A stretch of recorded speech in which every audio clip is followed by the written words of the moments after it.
says Africans, a lot of you get confused about the term Africa. The name Africa, where does it come from? Leo Scipios Africanus, okay? A white man, okay? America, where does it come from? Amerigo Vespucci, all right? We already went over that, so don't be confused, people. These first Africans were variously called Niger, from River Niger. Niger, Ethiopian, Moor.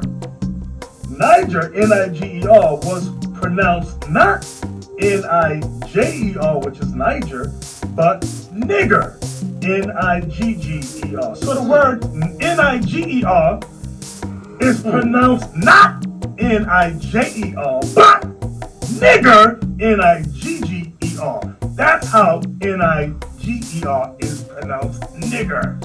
Now let's go to Acts 13:1. Now there were in the church that was at Antioch certain prophets and teachers, as Barnabas and Simeon, that was called Niger. No, you see, he forgot the point. That we just read how that word is pronounced. So you want me to read? Niger was pronounced not Niger, but Niger, nigger. So I have to pronounce it like that then. Okay. Let's read it again. Acts chapter 13:1. Now there were in a church that was at Antioch certain prophets and teachers, as Barnabas and Simeon, that was called nigger. No, that's heavy. So, which means black. Oh man, back then was black. That's what the term meant.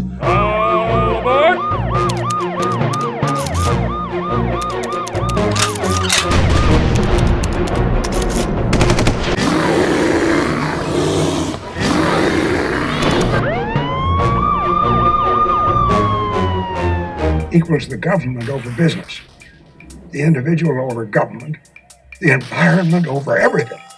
And the Indians will give them whatever they want. From one of unnamed senior White House official, senior White House son of a bitch, you should have said, got in there by stirring up these people one against the other.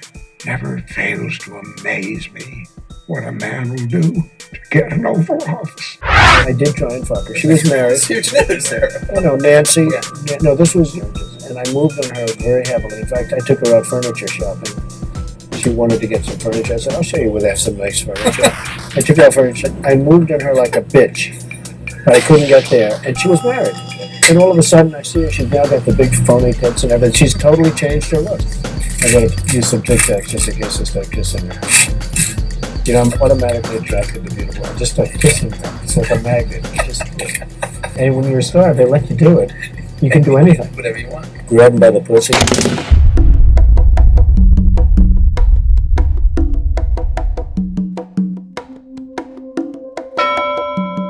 I mean, here we are at the beginning of April. What's Trump's month going to look like? Right? This week, he's in New York to be arraigned and arrested tomorrow. Next week, he has to be in New York again to be deposed in the $250 million civil fraud suit that the New York Attorney General has brought against him and his adult children. The week after that is when the Fox Dominion case is supposed to go to trial. If the disclosures thus far in that trial are anything to go by, that will mean, among other things, lots more headlines about the most influential right-wing media figures in the country secretly hating Trump's guts and telling people behind the scenes when nobody's watching how dumb and terrible and wrong Trump is. That'll be a nice week for him. Then the week after that, the E. Jean Carroll case goes to trial, in which he's accused of raping E. Jean Carroll and then lying about it. I mean, that's what April looks like in his calendar. That's what the next 4 weeks are like for him in his calendar. So who knows? Now, maybe one of those things will be a flashpoint. Maybe at some point this month, 1 million Americans will flood the streets of New York, cheering his name and burning cars or something. But so far, there's no sign of anything like that, despite his confident predictions that that's what his supporters would do. When he does get arraigned tomorrow, mid-afternoon, his indictment will be unsealed by the judge who is overseeing his case. You should know that that judge is also the same judge who's overseeing the Steve Bannon criminal fraud case. That is also the same judge who just oversaw the Trump business criminal fraud case, Trump Organization criminal fraud case, which ended a few months ago with convictions on all counts. The judge having a hand in both of those things is a good reminder that Trump's indictment doesn't exactly come out of the blue here. His business was just convicted on multiple felony fraud counts. His accountant is a convicted felon who right now is in prison. His campaign chairman is a convicted felon. His deputy campaign chairman is a convicted felon. His longest-term political advisor is a convicted felon. His campaign CEO and top White House advisor is right now under felony indictment before the same judge and for the criminal scheme that we believe Trump himself is about to finally be charged for tomorrow. It's not like this came out of the blue. To those of my race who underestimate the importance of cultivating friendly relations, who is their next door neighbor, I would say, cast down your bucket where you are.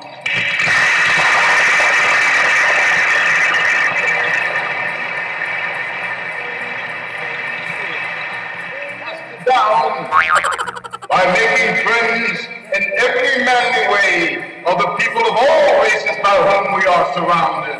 You're asking me to do something impossible.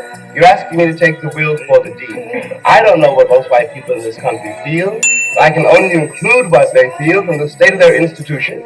I don't know if white Christians hate Negroes or not, but I know that we have a Christian church which is white and a Christian church which is black. I know as Malcolm X once put it, the most decorated hour in American life is high noon on Sunday. That says a great deal for me about a Christian nation. It means that I can't afford to trust most white Christians, and certainly cannot trust the Christian church. I don't know whether the labor unions and their bosses really hate me. That doesn't matter, but I know I'm not in their union. I don't know if the real estate lobby is anything against black people, but I know the real estate lobbyists keep me in the ghetto. I don't know if the Board of Education hates black people, but I know the textbooks they give my children to read and the schools that we have to go to. Now, this is the evidence.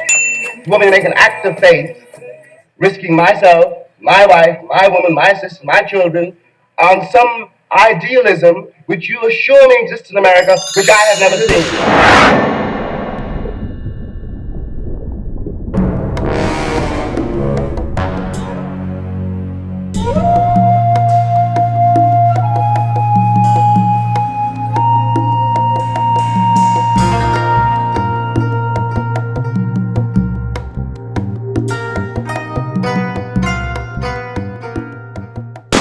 One day live in a nation where they will not be judged by the color of their skin, but by the content of their character. I have a dream.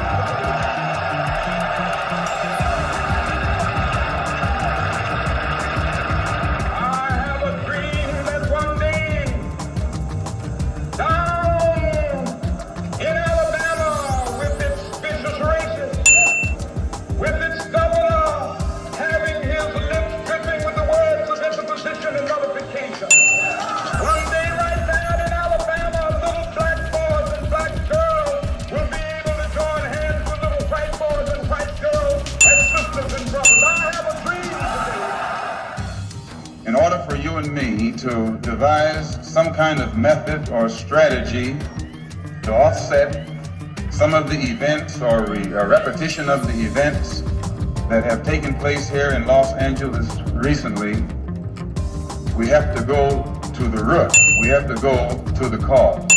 Dealing with the condition itself is not enough, and it is because of our effort toward getting straight to the root that people oftentimes think we're dealing in hate. We are oppressed. We are exploited. We are downtrodden. We are denied not only civil rights, but even human rights. So the only way we're going to get some of this oppression and exploitation away from us or aside from us is come together against the common enemy. Who taught you to hate the texture of your hair? Who taught you to hate the color of your skin to such extent that you bleach? Who taught you to hate the shape of your nose and the shape of your lips? Who taught you to hate yourself from the top of your head to the soles of your feet? Who taught you to hate your own kind? Who taught you to hate the race that you belong to? So much so that you don't want to be around each other. No, before you come asking Mr. Muhammad, does he teach hate? You should ask yourself, who taught you to hate being what God gave you?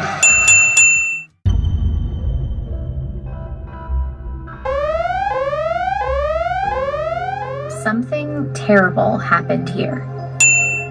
And for decades, people didn't talk about it.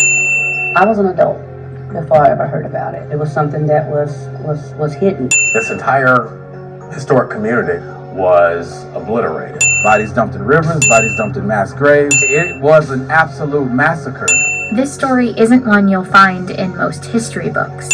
And almost 100 years later, the facts of what exactly happened that day are still unraveling. So we're driving in what's known as Black Wall Street. It's where one of the nation's worst episodes of racial violence took place. In 1921, a neighborhood in Tulsa, Oklahoma called the Greenwood District was a bustling community of Black-owned businesses. Tulsa locals know that period of Greenwood's history as a kind of golden age. If you can imagine just like an old-time downtown, things like movie theaters, pharmacies, hair salons, and so forth. They called it Black Wall Street. It was a mecca. It was a huge success. But Black Wall Street was also an anomaly.